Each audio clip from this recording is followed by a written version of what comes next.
skaidrību. Jautājums ir par labas pārvaldības principu skatījumu un tiesiskās paļāvības principu skatījumu no tautas viedokļa. Ir tāds situācija par nekustamā īpašuma nodokļu.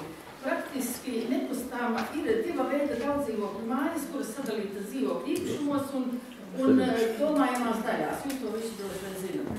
Un izrādās, ka atšķirīgi Rīgas dome atšķirīgi vērtē dzīvokļu īpašniekus, kuri dzīvo šajās mājās. Jo tie, kuri dzīvo tādīs mājās, kuri sadalīti domājamās daļās, viņi uzliek nekustamā īpašuma nodokļu arī par pirmā stāvā esošos frizētavu vai veikalu, kaut viņam dzīvokļu īpašniekam tas galīgi nepiedara, viņam nekādas saistības nav. Balstoties uz civilu likumu kaut kādu pantu, kur nastas jānesot kopīgi, bet augļi kopīgi nav jādala.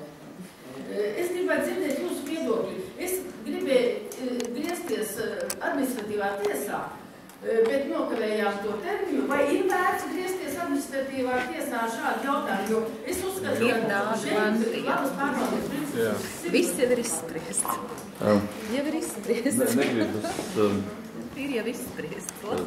Tad nav nekā saka ar labu pārvaldību. Bet tiesisko paļāvības piesaucāt vietā, jo tiesiskā paļāvība cilvēku valodā nozīmē, ka cilvēkam ir jātic, ka ierēdnis ir pie pilna prāta un saprot, ko viņš dara.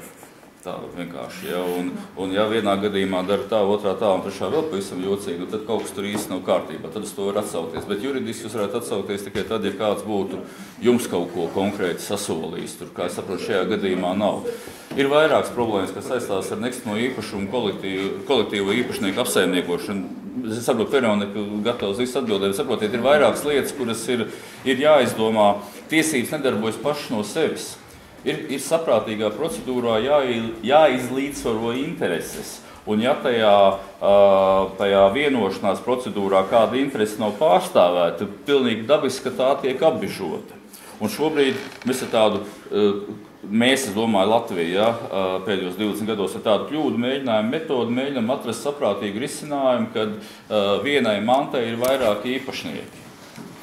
Mēs pie tā neesam vainīgi, uz bijušajām zemnieku zemēm uzbūvētas daudzdzīvokļu mājas, bet sanāk 61 īpašnieks vismaz. Ja? Un kā tās viņa intereses izlīdzsvarot, tiesa mēģina to darīt, bet tā nav matemātiska formula. Vislabāk jau būtu likumdevējs būtu saprātīgi aprakstījis, kā tiesai rīkoties. Šajā tiesnesim pašam jāatrod taisnīgs risinājums, es nevarētu to izdarīt, varbūt Veronika var.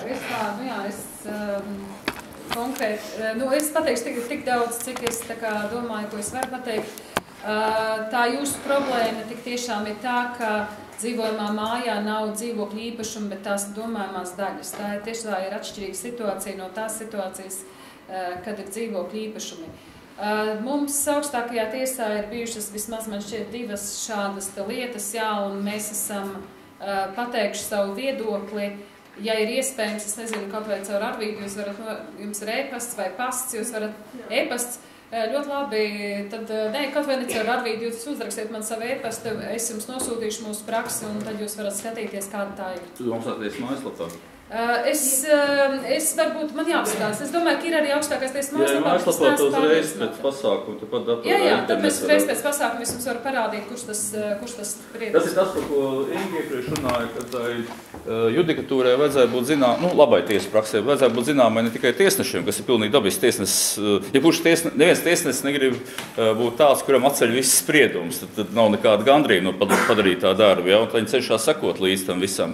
Viņi ir ieinteresēti, ja, bet šai judikatūrai vajadzētu būt pietiekami vienkāršotā, saprotamā veidā pieejamai arī cilvēkiem. Es gan teiktu, ka ir dažas labas lietas, kas stipri mainījušās. No tā augstākās tiesas sprieduma krājuma sastādīšanas, pirmais bija par 2005. gada 8. 2008. gadu.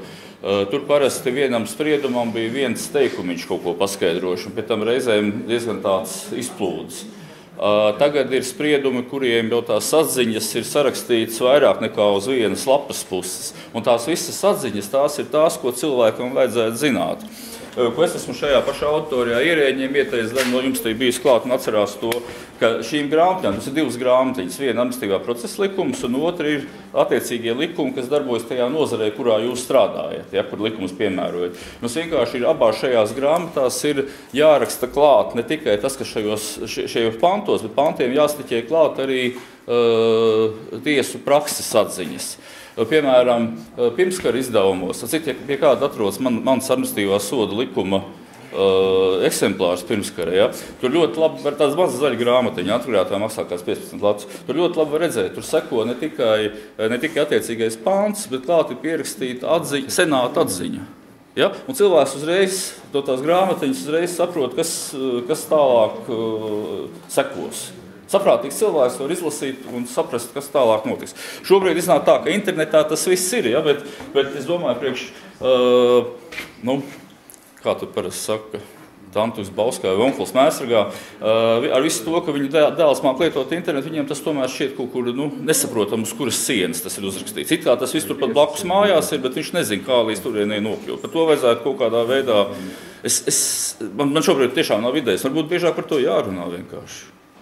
Jo Lauris aizgājis var parunāt par advokātiem, jo ir advokāti Latvijā stipri pa daudz. Daļa no viņiem ir atteikušies no vēlmes praktizēt, jo viņi saprot, ka viņi tādā veidā sevēšanai nevar nopelnīt un dara kaut ko iedzīgāku, bet daļa ir tāda, kas joprojām turpina censties praktizēt, kaut arī, teiksim, tas, ko viņi kādreiz mācījās, īsti vairs neatbilst šim laikam. Un tad tādam advokātam jāpriecājas es runāju par negodīgu. Vienkārši viņš priecājas par katru klientu, kurš ir atnācis un cenšas viņam palīdzēt, kā māk. Bet jāvienojas par samaksu. Ja tā samaksa ir par apjomu vai laiku vai vēl kaut kā, tad reti, kurš advokāts teiks, lūdzu, man nemaksājiet, dariet tā un lūdzu, man neko nemaksājiet. Tā parasti nemēdz būt. Tas pats, ko es runāju par interesēm. Ja? Viņam jābūt kaut kāda dabiski izlīdzsvarotā. Labi būtu, ja cilvēkiem šī informācija, pamata informācija tādos tipētas strīdos vienkārši būtu pieejama. Sacītu tiesības sargu birojā, kāpēc, ne? Jā. Nāciet pie tiesības sargu. Tikai pamēģinu jūs neatbildēt. Tā, pakārsim. Lūdzu. Es tā kā šeit esmu atnācis šodien, un es gribēju pateikt, ka es nācu pie tādām foršām atziņām. To, kad jūs vismaz profesionāli to saprotat. Tas ir bijis judikatūra. Bija nelabvēlīgs administratīvs akts, man bija mēneša laikā to jāizlem, vai iet uz tiesu vai neiet uz tiesu. Protams, ja es varētu normāli iepazīties ar judikatūru, ne tikai mans viedoklis, kas varētu būt tādā situācijā, viņš jau tādā stadijā bija aklaus. Es varbūt tās neietu uzreiz, un tādā mēneša laikā un neiesniegt prasību administratīvā tiesā. Tā ir liela problēma, bet tajā pašā laikā es apstrīdu administratīvu aktu, kurš ir ļoti būtisks, un kur faktiski tās nelabvēlīgās sekas arī stājās spēkā uzreiz. Es atvainojos, nav normāli, kad jāgaida gads, pusotras gads tiesības. Šo, ja mēs te runājam par to, ka tas nav normāli, to katrs saprot. Mēs runājam par to, kā kas ir jādara, jo tikai tiesnešu skaita palielināšana, diemžēl, kā jūs redzējāt, to pie visiem grafikiem, jēga bija, bet deva efektu uz īsu brīdi stabilizējot atlikumu, stabilizējot esošo nenormālo situāciju, bet tas pats par sevi nav normāli.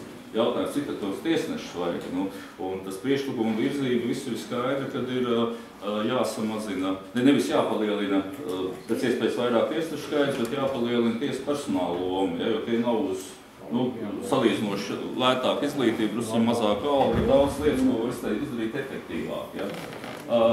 Bet var jau sevi arī mierināt. Ja? Pie mums Itālijā 10 gadus procesu gaidīšana, tas liekas pilnīgi normāli. Pastāvs Eiropas cilvēktiesību tiesas praksi.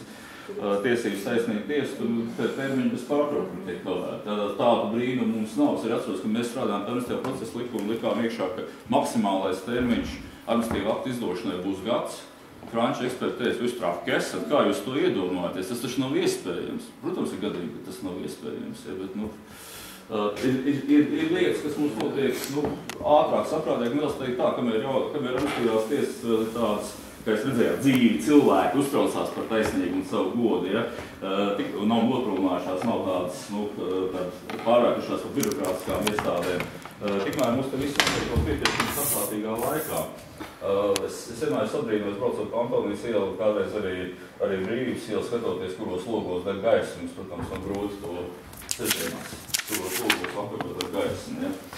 Man drīzāk otrādi tiesneši, es esmu brīdinājis un turpinu to darīt. Tas ir tikai darbs, jūs nedrīkstat to visu ņemt personiski, sadeksēt vienkārši. Tā. Drīkst jautājumu? Droši.